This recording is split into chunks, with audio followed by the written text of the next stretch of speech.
So then I know how to calculate the power of engine, but how will you analyze the whether it is correct or not? এখন সে বলতেছে যে আমি জানি যে কীভাবে পাওয়ার calculation করতে হয়, যেমন প্লানিমিটার দিয়ে আমি PMLAN একটা যে সূত্র সেটার মাধ্যমে আমি একটা পাওয়ার ক্যালকুলেশন করলাম। এটা স্প্রিং স্কেল দিয়ে গুণ করে বার পার মিলিমিটার দিয়ে একক দিয়ে এটা গুণ করে PM কে বের করতে হয়, তারপরে L স্ট্রোক লেংথ, এরিয়া, এনে হচ্ছে রেগুলেশন পাওয়ার স্ট্রোক কী পরিমাণ, 1 or half, এরপরে সিলিন্ডার, এগুলি দিয়ে আমি পাওয়ার নিলাম। তো উনি বলতেছে যে তাহলে আমি কীভাবে বলবো যে ওভারলোডেড হয়েছে কিনা। এক হচ্ছে যে আমার RPM, যে RPM-এ যতটুকু স্পিড ছিল সেই RPM-এ স্পিড আমার কমে যাবে, তখন আমার বোঝা যাবে যে জাহাজ ওভারলোডেড হয়ে গেছে। তো ওভারলোডেড আরেকটা হচ্ছে যে লোড ডায়াগ্রাম আছে, ইঞ্জিনের লোড ডায়াগ্রাম আছে, সেখান থেকেও আমি বসিয়ে আমি বুঝতে পারি যে আমার লোড ডায়াগ্রামটা ওভারলোডেড।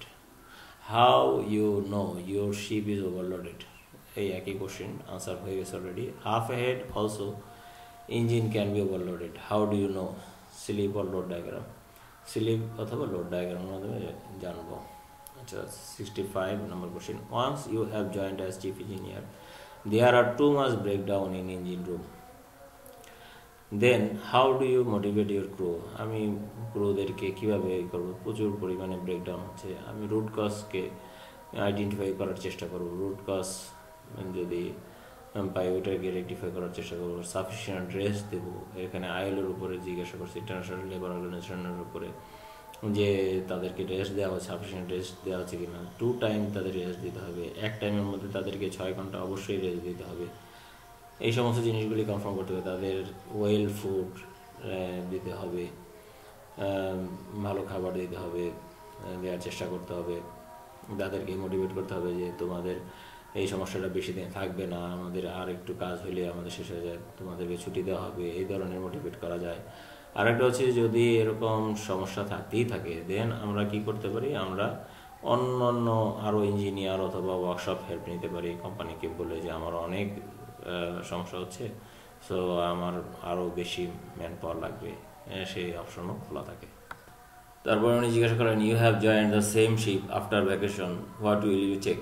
প্রথমে আমি চেক করবো যে কী এনসি আছে, পোর্ট স্টেট যদি কোনো সময় করে থাকে, পোর্ট স্টেটের কী ক্রাইটেরিয়া আছে ফুলফিল করতে হবে, নেক্সট পোর্ট নেক্সট ভয়েস কোথায় হবে, এই সমস্ত জিনিসগুলি। আর একটা স্পেশালি যে জিনিসটা উনি জানতে চান সেটা হচ্ছে যে কোনো ব্রেকডাউন হয়েছে কিনা, রিসেন্টলি কোনো ব্রেকডাউন হয়েছে কিনা, কী ধরনের ফল্ট সে পেয়েছে, রিসেন্টলি কী ধরনের ফল্ট সে পেয়েছে, এই সমস্ত জিনিসগুলি। এবং একটা ওভারঅল রাউন্ড দিতে হবে, আগের জিনিসগুলি আগের মতো আছে কিনা, কী নতুন পেপার ওয়ার্কস সম্বন্ধেও তাকে জিজ্ঞাসা করা যেতে পারে।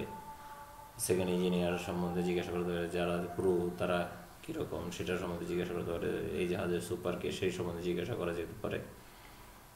আচ্ছা, তারপরে was your ship EMS class, আমার জাহাজ EMS ক্লাস ছিল কিনা। আচ্ছা, what is the procedure for EMS round, EMS রাউন্ডের ক্ষেত্রে কী করতে হবে, আমার ব্রিজকে জানাতে হবে। আর একটা ডেডম্যান অ্যালার্ম আছে, ডেডম্যান অ্যালার্মকে অন করে যেতে হবে। ধরুন যে হোয়াট ইজ ডেডম্যান অ্যালার্ম, ডেডম্যান অ্যালার্মটা হচ্ছে একটা অ্যালার্ম অ্যাক্টিভেট করে যেতে হবে। হাউ ইট ইজ ওয়ার্কিং, যেই অ্যালার্মটা কিছু নির্দিষ্ট সময় এটা সেট করা যায়, এটা আধা ঘন্টা অথবা 15 মিনিট করা যায়, আধা ঘন্টা 15 মিনিট পর এটা অন হয়ে যাবে অটোমেটিক্যালি, এই অ্যালার্ম দিতে থাকবে। তখন দেখা যাবে যে আমার কোনো সমস্যা হতে পারে, আমি রাউন্ডে গেছি, আমার কোনো সমস্যা হতে পারে, আমি তখন আমাকে উদ্ধার করতে আসবে। এবং এমন হতে পারে যে আমার রাউন্ডটা এক্সটেন্ড করা লাগতেছে, তখন আমি এই অ্যালার্মকে আবার রিসেট করতে হবে, নির্দিষ্ট সময়ের আগে রিসেট করে আবার আমি এই সময়টাকে এক্সটেন্ড করে নিলাম। What are the codes under which PSC can detained, বিভিন্ন কোড আছে, যেমন সেফটি ইন্টিগ্রিটি, এটা আনসার একটা আছে, ইউটিউবে একটা ভিডিও আছে আধা ঘন্টার মতো, তো এটা দেখে নিলে ভালো হয় যে কী জিনিসে তারা ডিটেইন করে। এটা ইউটিউবে আছে, এটা দেখে নিলে সবচেয়ে ভালো হয়। যেমন LSA FFA আইটেমগুলি, তারপরে লাইফ বোর্ডের যে ওয়ার্ক আওয়ার, রেস্ট আওয়ার, এগুলি দেখবে, ব্রিজের ইকুইপমেন্ট দেখবে। মোটামুটিভাবে সব কিছুই পিএসসি কভার করে। সেফটি এবং স্ট্যাটুটরি সার্টিফিকেটের যে সমস্ত ইস্যুগুলি আছে, যে সমস্ত সার্টিফিকেটগুলি আছে, সব কিছুই তারা পিএসসি চেক করবে। এটা ফ্ল্যাগ স্টেট এবং প্রোটেস্টেড বোথ তারা চেক করে। স্পেশালি সেফটি আইটেমগুলি, ওয়ার্ক অ্যাসেসমেন্ট, তারপরে নোটিশ বোর্ডে কী লেখা আছে, এই সমস্ত কিছু, স্যাটারডে রুটিন, সব কিছুই তারা চেক করবে। হোয়াট ইজ তো এখানে এটার একটা কোড আছে, যেমন কোড 1-এ কী কী আছে, কোড 2-তে কী আছে, কোড 7-এ কী কী আছে, এরকম বেশ 15-20টা কোড আছে। তো ওই কোডগুলি একটু দেখে নিলে ভালো হবে। What is CAP? Condition assessment programme.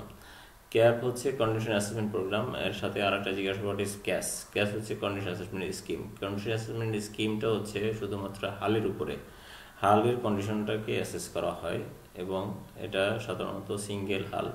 এটা সিঙ্গেল হাল যে সমস্ত চার্জগুলি ছিল, এটা 2010-এ শেষ হয়ে গেছে এটার সময়। টাইম এক্সটেন্ড করার জন্য, সিঙ্গেল হাল জাহাজগুলিকে টাইম এক্সটেন্ড করার জন্য ইন্টারিম সার্ভে একটা সিস্টেম ছিল ক্যাশ, সেটা ফ্ল্যাগ স্টেট করতো। এবং কোনো কোনো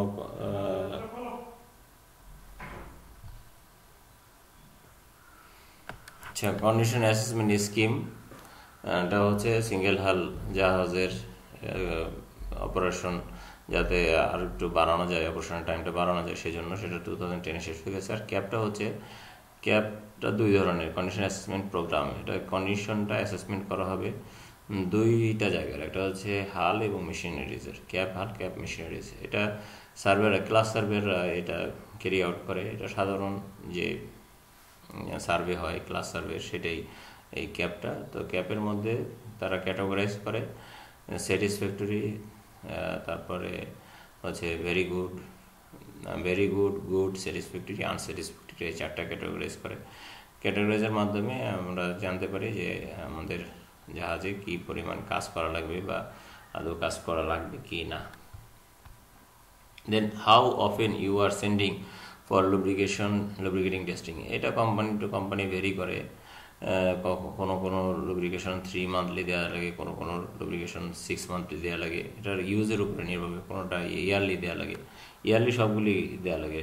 প্রত্যেকটা মেশিনারিজের লুব্রিকেশন পয়েন্ট থেকে লুবেল অ্যানালাইসিসের জন্য পাঠানো লাগে, শোর অ্যানালাইসিসের জন্য, laboratory analysis. How do you test for reverse power trip? Reverse power trip তো আমি পাওয়ার কমিয়ে যখন ফ্রিকোয়েন্সি আরও কমাতে থাকবো, 0 পরে একটা সার্টেন লিমিটে গিয়ে একটা সার্টেন টাইমিংয়ের জন্য সে ট্রিপ হয়ে যাবে। সার্টেন টাইমের পরে দুইটা জেনারেটর প্যারালাল করে। তারপরে how do you connect the electrical shore supply? Shore supply যখন আমি ইলেকট্রিক্যাল শোর কানেকশন দিব,